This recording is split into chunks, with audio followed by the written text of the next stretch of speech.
असं अनिल दादा कदाचित आशावादातून आपण जगायला पाहिजे. संपला एक दिवस सकारात्मक ठेवूया आपण.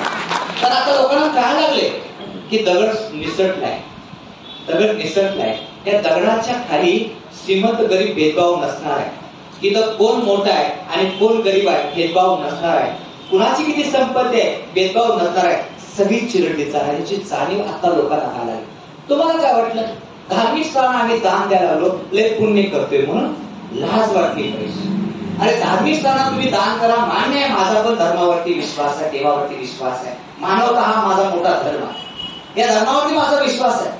तुम्ही एवढ्या मोठमोठ्या मंदिरांना देतायला दान, अरे कवा तर या ना माझ्या वृद्धाश्रमातला माझा पाठ आहे, अनाथ आश्रमामध्ये माझं एखादं लेकरू आहे, एखाद्या गरीब संस्थेची माझी पोर आहे, एखाद्या शाळेमध्ये आजही कौलं बदलली नाही आणि तुम्ही मात्र गावातील मंदिरं सुशोभीकरण करताय. आणि कोट्यावधीची मंदिर उभा करण्यापेक्षा माझ्या विद्या मंदिरांना जर मदत केली तर या देशातला प्रत्येक मुलगा या देशाचं नेतृत्व करेल. आणि तुम्ही मूठभर लोकांनी मोठ्या मोठ्या सजावटी केल्याने आम्हाला शिकवताय की समाजाचं उत्थान करायचं, समाजात क्रांती आणायची.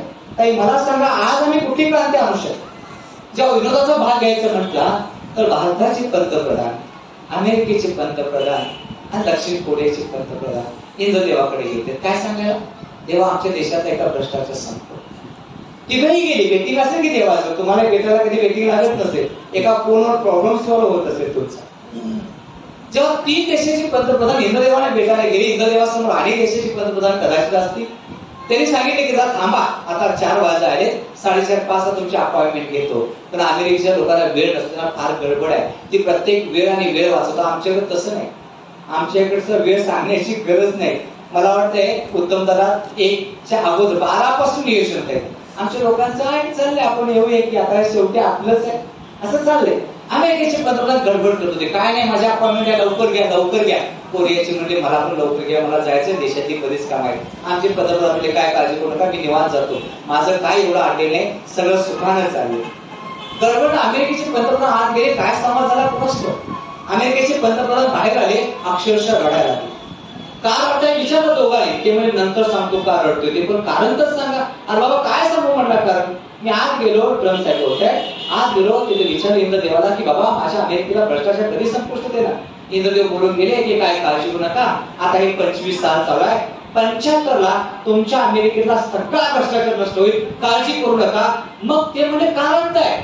तो म्हटला अरे बाबा आज माझं वय एवढं आहे की आता 70च्या पुढे आहे आणि 50 वर्ष माझा देश भ्रष्टाचार मुक्त झाला पाहायला मी नसणार आहे म्हणून मी रडायला लागलोय.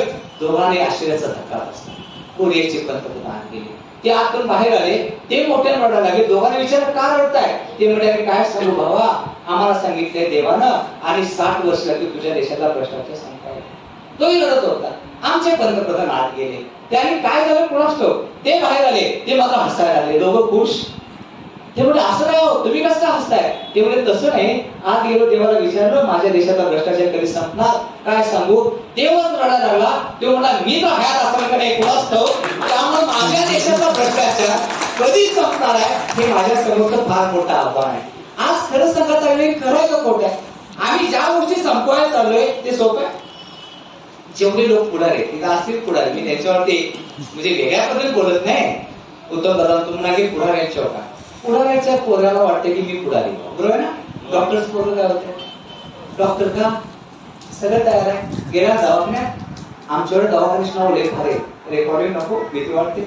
आधार मध्ये गेले की निराधारच सोने येते आणि डायमंड मध्ये गेले की सोने एकूणच बाहेर येते. नावच नाही भारी दिलं एकेकाच्या. बरोबर ऍस्ट्रोला गेले की सर आधाराचं निराधार बाहेर आलं. मी काय म्हणत नाही त्यांच्याशी, पण तुम्हाला माहित असतेस की आम्ही काय तयार केली. डॉक्टरचं पोरग लायक वर नसतं तर ते डॉक्टर होते. इंजिनियरच्या पोराला सगळी सिस्टीम आम्ही लावून दिली. का हो माझ्या शेतकऱ्याचं पोरग का शेतकरी माहित आहे तुम्हाला. त्याला माहित आहे आयुष्यभर माझा पाक पिचलाय. अरे तलाठ्याकडे साधा दाखला मागायला गेला तर 4 पैसे घातल्याशिवाय दाखला मिळत नाही. अरे माझ्या बापाची आत्महत्या करायची वेळ आली, वर्षानुवर्ष तो पिचलाय म्हणून ते पोरग म्हणतंय. तर माझ्या कवितेची जोड अशी असते की शेतकऱ्याच्या पोटी जन्माला यायला पाहिजे पेक्षा मरायला पाहिजे होतो गर्भातच, त्यानं कळल्यास आहे जन्माच्या झकाप्रती. हे खरं आहे. शेतकऱ्याचं पोरग शेतकरी व्हायला तयार नाही. का तयार नाही, तर त्याला वाटतंय माझ्या बापानं जी शेती केली त्यातनं मला काय मिळतंय? दादा खरं सांगा, शेतकऱ्यांमध्ये भ्रष्टाचार केला असं ऐकायला मिळालं? काय करणार, कशात करणार? माझ्या मजुरांकडे भ्रष्टाचार केले. अचानक घरं उभारली, त्या घराचं वास्तुशांती करताना तुम्ही मोठमोठ्या लोकांना बोलवून त्यांच्या हस्ते त्या इमारतीची फीत काढताय. अरे आम्ही जेव्हा त्या गौंड्यापासून, गरीबातल्या गरीब माणसापासून रंगरंगोटी करणाऱ्या माणसाचा सत्कार करत नाही, तोपर्यंत तुम्हाला त्या घरात राहायचा अधिकार सुद्धा. कारण माझ्या एका वर्गानं रक्त, एका वर्गानं घाम आणि एका वर्गानं आपलं आयुष्य त्यामध्ये घातलं. तुम्ही मात्र मोठमोठ्या लोकांना घेऊन त्या इमारतीचं पूजन करता. लाज नाही वाटत? आरोग्य मंत्र्यांच्या असते आरोग्याच्या इमारतीचं उद्घाटन होऊ दे, पण ती इमारत उभा करणारा खपणारा माणूस माझा कुठे आहे? अरे जेव्हा आयुष्याची वाटा आहेत ना सर, हे जेव्हा आम्ही चोखंदरपणे करतो तेव्हा भ्रष्टाचाराची पाळंमुळं आम्हाला कुठे आहे ती शोधावी लागतात. मला खरंच पुढाऱ्याच्या पोराबद्दल सांगायचं होतं. एका पुढाऱ्याचं पोरग म्हणलं पुढाऱ्याला, काय म्हटलंय? बाबा मला नेता व्हायचं, पुढारी व्हायचं. हा म्हणाले गप्पी. ते म्हणलं काय बी करा पण मला पुढारी म्हणा. आपल्याकडे सवय ना, 4 हाणा तर पुढारी म्हणा. बापाला पोरग म्हणते की मला पुढारी व्हायचं. बाप म्हणा ठीक आहे उद्या परीक्षा, कारण शेवटी तुमच्या नाही की सगळ्या तुम्ही मगाशी किती मोठ्या बोला माहितीये का, या आणि बोला हा तुमच्यातला जोश होता, लोकांच्यामध्ये पेरला गेला. हा जोश पाहिजे म्हणून 10-12 लोक पटपट आकाश आले म्हणून बोलायला लागले. आणि पेरणारी बोलत पाहिजे. बाप म्हणला पोरा तिला उद्या परीक्षा, हो म्हणा उद्या परीक्षा, ठीक आहे मला ये. आला पोरगा, चढ शिडीवर, चढलं पोरग शिडीवर. बाप म्हणला मार उडी. पोरानं 10 दिशावरनं उडी मारली, पाय फ्रॅक्चर, पोरग दवाखान्यात, घातलं प्लास्टर, घरात आणलं. निवडणार पोरग संध्याकाळी बापाला विचारते, बाबा असं का केलं सा? मी तुम्हाला प्रशिक्षण घ्यायला आलो, तुम्ही मला असं का म्हटलं असा? तेव्हा बापाला उत्तर दिलंय, बघ ज्याच्या शब्दावर विश्वास ठेवायचा नाही त्याला पुढारी म्हणतात. तो माझ्या विश्वास ठेवला तवाच तू सापडलास. म्हणजे बापानं पुढाऱ्याचं उदाहरण दिलं की त्यात याची तुम्हाला म्हणत नाही ना, तिथं भरपूर नेते पण हे नेते त्यातले नाही. तर अलीकडे नेते या शब्दाची व्याख्या यशवंतराव चव्हाण साहेबांनी दिली होती. समाजाला एका चांगल्या पदावरती नेतात, समाजाचं कल्याण करून एका चांगल्या ठिकाणावर जनतेला नेतात, त्यांना नेता म्हणतात. आमची व्याख्या बदलली, जेवढं जनतेचं गावलं तेवढं घरला नेतात, त्यांना नेता म्हणतात. एक नवी व्याख्या कुठं आज जन्माला पाहायला मिळते. आज खरं सांगायला हरकत नाही, स्वतंत्र आपण जे आंदोलन करताय त्याच्यामध्ये तुम्ही जी दिशा दाखवताय, आज मला सांगा का हो, ज्यानं शेती फुलवली पिकवली, ज्यानं त्या पंढरपूरची माझी भाऊ काही देतात, मला सांगा सगळ्या माझ्या गरीब शेतकऱ्याचं धान्य तुम्ही त्या चौकटीला लावताय ना. म्हणजे आंबे असतील तर आंबे, द्राक्ष असतील तर द्राक्ष, फुलं असतील तर फुलं. कुणाला सजवलं दादा? माझा विठ्ठल कधी म्हटलं असेल मला यानं सजवा? अरे माझा विठ्ठल म्हणतोय अरे मला यानं सजवू नका, पण ज्यानं माझ्यासाठी कष्टा काढल्या त्याला सजवायचा प्रयत्न कर. आम्ही कुठे देवाची श्रीमंती केली? अरे आज एकेका मला वाटते अमिताभ बच्चनजींनी सुद्धा दादा 5 का 6 कोरोनाच्या आदल्या वर्षी 3.5 कोटीचा मुकुट साईबाबांच्या मंदिरात अर्पण केला होता. आमच्या महालक्ष्मीला पण देतात लोक, भरपूर दागिने देतात. मला काय विरोध नाही त्यांच्याशी, पण मला काय म्हणायचं की देव नेमका आहे कुठे? देव नाही देवा आहे, तो कुठे आहे? तुमच्या आमच्या अंतःकरणात आहे. आज भ्रष्टाचाराची मुळं जर बघितली तर त्या कवितेतच आहे, पिते दूध डोळे मोठे जात मांजराची, मनी चोरट्याच्या काळे भीती चांदण्याची. आज कशाला मला भीती वाटायला पाहिजे? तुमच्या समोर कमी आव्हान आहे. आज तुम्ही जे सगळं राबवताय, तुम्हाला काय वाटतंय यांना काय फोन येत नसतील? भरपूर. यांनी नुसता आवाज उठवला की लगेच गडीला जोडणं फोन, सर तहसीलदारांना सांगितलंय कुठे ऍडजस्टमेंट करायला चालत नाही. आणि मग तेव्हा इकडे आवाज येतोय आणि तो आवाज येतोय काही होऊ दे पण नावच आहे एकदा.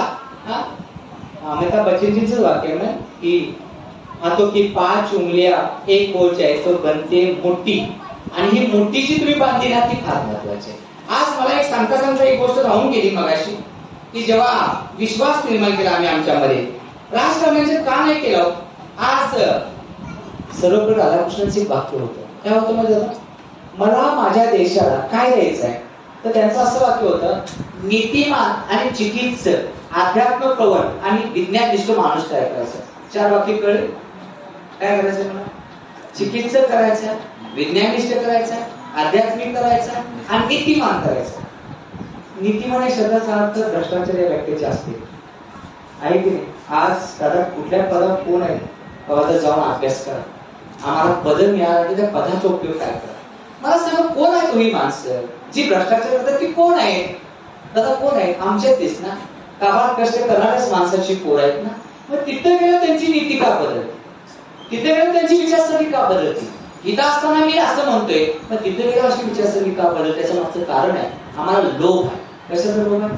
पैशाचा. कशाचा लोभ आहे? संपत्तीचा. अरे दुनिया में कितना कमाया, क्या हीरे क्या मोती, फिर भी किसी कफन में जेब नहीं होती. शेवटी काय जातं आहे त्याने एकदा सांगा, खरंच सांगा हो, तुम्ही जिथं जाताय ना त्याला सांगा. आज असं समजू नका की सगळेच अधिकारी तसे. मला असे असंख्य अधिकारी सांगू शकतोय, मी असंख्य अधिकाऱ्यांची नाव सांगू शकतोय की ज्या अधिकाऱ्यांनी काही स्वतःचं अस्तित्व आपल्या ह्या राजकारण्याच्या पेक्षा आपल्या ह्या समाजकारणासाठी आणि शासकीय संस्थेतील नाव मी सांगत नाही आता उघड, पण माझ्या नावांची यादी आहे. अहो एकेकाची बदली किती दिवसाला होते? IAS अधिकारी किती दिवसात? तुम्ही नाव सांगायला पाहिजे का? नको. तुम्हाला सगळ्यांना ती नाव माहितीये. माझ्याच गुरुनं इथून स्वेच्छा निवृत्ती घेतली आहे. त्याची कारण जर सांगितलं धक्का बसेल. त्या राजकीय पिंडमध्ये तुम्ही जगणं दादा असं आहे. तुम्ही जेव्हा एखादा अर्ज घेऊन जाता ना, ते तुमचे पाय कदाचित लटपटतील सुरुवातीला, पण एकदा त्या पायात बळ आलं ना, तर मला तुम्ही ज्या वाटत जाल ना, असं म्हणतात की पाण्याच्या विरुद्ध दिशेने जाणं फार कठीण आहे, पण मला मान्य आहे. पण एकदा विरुद्ध दिशेने जाऊन जर तुम्ही सीमा पार केला तर तुमच्यासारखा जगज्जेता जगाच्या पाठीवर कोण? 100% प्रवास त्रासदायक. या जात असताना पावलं टाकत असताना कदाचित तुमच्या कुटुंबाचं तुम्हाला बंधन तरी कसं काय तुम्हाला पाठीमध्ये लागत नसतं. कुटुंबात दररोज विचारत असते, आता कुठे आहे सदोऱ्यांचा फोन, आज तहसीलदार ऑफिसला, उद्या जिल्हाधिकारी. मला वाटतंय मंत्र्यांच्या मागे जेवढा पोलीस फाटा नसतो तेवढं संरक्षण तुम्हाला लोकांना द्यायची व्यवस्था भविष्यात होणार आहे याची जाणीव तुम्हाला. कोण म्हणते त्यांना संरक्षण आहे? संरक्षण आता आम्हाला द्यायला पाहिजे का? कारण आमचा एक एक शब्द जर बाहेर पडला तर तुमचे इमले आहेत नाही खोटे उभा केले धडाधड कोसळते. पण अजून त्याच्यामध्ये हात कुणी लावायचा हा मोठा प्रश्न आहे. आमच्याकडे लढणारे भाषा सुभाष बाबूंचं वाक्य आहे, कदम कदम बढ़ाईजा, खुशी के गीत गायजा, ये जिंदगी है कौम की, तो कौम की लुटायजा. अरे ज्या स्वातंत्र्य सैनिकांनी पुन्हा जर जन्म घेतला काय होईल दादा सांगा? आज तुम्ही छत्रपती शिवरायांची प्रतिमा दिली, अहो त्यांच्या काळामध्ये नुसता भ्रष्टाचार जर वाक्य जर आलं तर त्याचे हातपाय कलम केले जायचे. आता काय चालले की काय चालले? कराडापासून ते कोल्हापूर पर्यंत सगळी वाक्य मी सांगत नाही, केवढं चाललंय.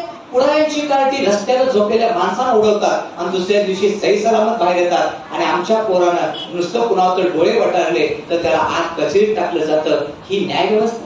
अहो कदाचित या न्याय व्यवस्थेला बदलायचं असेल तर दादा आजच्या काळात तुमची गरज आहे. हे 2025 साल आहे ना, फार आहे. आता या लोकशाहीला इतके कडे जाण्याची व्यवस्था झाली की त्या लोकशाहीला टिकवायचं काम. मी म्हणतोय उद्याच्या काळामध्ये कदाचित तुम्हाला माहिती आहे का सगळ्यांना, तुमच्या आमच्या घरामध्ये हाय, मला टायमिंग दिस सांगते 2 मिनिटं.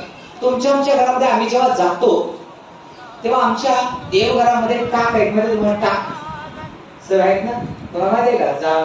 जालनावाल्यांना माहित नसेल टाक शब्द काय, आपल्याला माहित नाही टाक काय टाक म्हणजे काय झालं बोला हो. हा जे पित्र आहेत, जे स्वर्गवासी झाले त्यांच्या नावानं मग तुम्ही कुठे घ्यायला गेला? कोल्हापुरात. कुणाकडे गेला सर? भांडीवाल्याकडे. त्याला काय विचारलं? मला देवाचं टाक ना, घरच्यांचं टाक. टाक शब्द लई ठिकाणी येतो, सांच्याला पण टाकतो लागते काही ना. आणि तिथं दुकानात गेल्यानंतर त्याला विचारलं की टाक पाहिजे. त्यानं सांगितलं काय की पोताना ते पोतं उपडं कर, त्यात तुझा आई पाहिजे. त्याला काय कळणार, माझा आई बाप पोत्यात, ते पण दुकानात. तो म्हणा काढ तरी पाहिजे. त्याने काढलं. म्हणा कुठलं पाहिजे? तो म्हणा दोन्ही पण पाहिजे, म्हणजे आजी पण पाहिजे आजा पण पाहिजे. मग मी विचारलं आजी घ्यायचं कशी नाही, आजा घ्यायचा तर कसा? त्याला अगदी सोप्या शब्दात सांगितलं, मिशीवाला आजा आणि बिन मिशीची आजी. म्हणजे आम्ही पोत्यातलं बा खोटं आई बा आणून घरात पुजलं.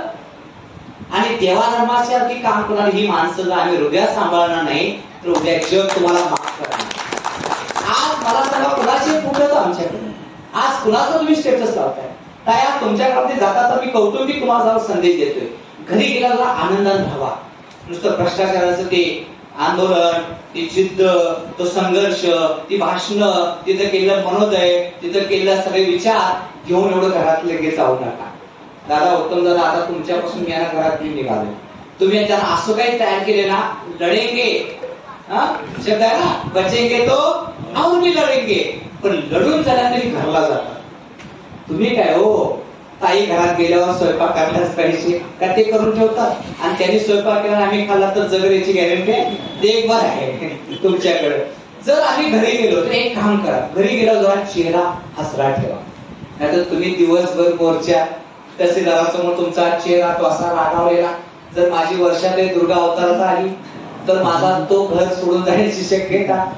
आमचा किंवा जर दुर्गा अवतारामध्ये आला तर ती घरातलं वातावरण कसं ठेवायचं त्याच्यासाठी माझा शेवटचा संदेश आहे. कारण सर तुम्ही आता एनर्जी दिली अधिवेशनात ही इतकीच झाली हो, पण घरातून बाहेर पडताना एक एनर्जी पाहिजे का नको. मला सारखी विनंती करायची दादांना, जरा तिला जरा अवतरणात ठेवतोय, जरा तिचं कौतुक करा, कारण ती हाय तर तुमचा ड्रेस इस्त्री करून रस्त्यावर आहे. तिनं जर नाही डबा दिला तर मग उत्तम दादा फोन करते या की तू व्यवस्था बघतो कुठल्या खानावळी. घराच्या बाहेर आंदोलनाबाहेर पडताना जरा तिला सांगा समाज कार्य करायला चाललोय. तिला माहित आहे समाजसेवकांचे या देशात 2 ठिकाणीच फोटो लागतात, एक चौकात वर्षातून एकदा, अन्यथा घरात, ते पण आताची कार्टीमध्ये हॉलला शोभा देत नाही, ते पण काढून ठेवते. कारण माझ्या या कोल्हापूर नगरीतला मला दादा कारखानेच दादा आमदार होते, कारखाने दादा जेव्हा बाजार करायला गेलेला पिशवीतून, बरोबर दादा, काय आहे त्यांची प्रॉपर्टी मागे सांगावं, काय नाही, शून्य प्रॉपर्टी. ही माणसं म्हणायची अरे त्याचं नाव मी आज काय घेतलं, ह्याला म्हणायचं मी नाव मागे ठेवलं. अरे आजच्या काळामध्ये पदापेक्षा त्या श्रीमंतीमध्ये लोक एवढी गेली, ताईनो सत्ता, संपत्ती आणि सौंदर्य काही काळासाठी